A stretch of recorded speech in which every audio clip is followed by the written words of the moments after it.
Pre, inig kumpanyahay na pre ba? Mga ko ni mong suggestion.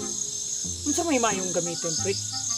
Kanang inigatubang na nimo sa mga katawhan mo. Unsa may maayong terminolohiya nga akong gamiton sa pagtawag nila. Unsa man pre? Kanang mga higala or mga igsuon, mga higala or mga kaigsuonan pre. Unsa may maayo pre? Oh, mas maayo ang kwan pre. Mas maayo ang mga higala. Oh, kay friends man, mubuo magkag-friendship sa mga tao. Nganong mga higala man pre nga, mas nindot gurong mga kaigsuonan pre kay duol-duol man ta silang kasing-kasing kay mga igsuon ba ya. Buti pa sa pre, karang kuan kadugo na to sila.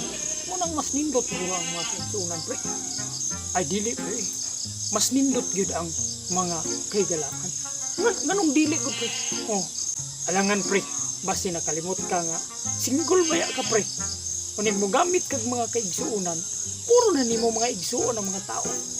Unsaon naman yung pagkauyab ana? Unsaon yung pagkaminyo ana?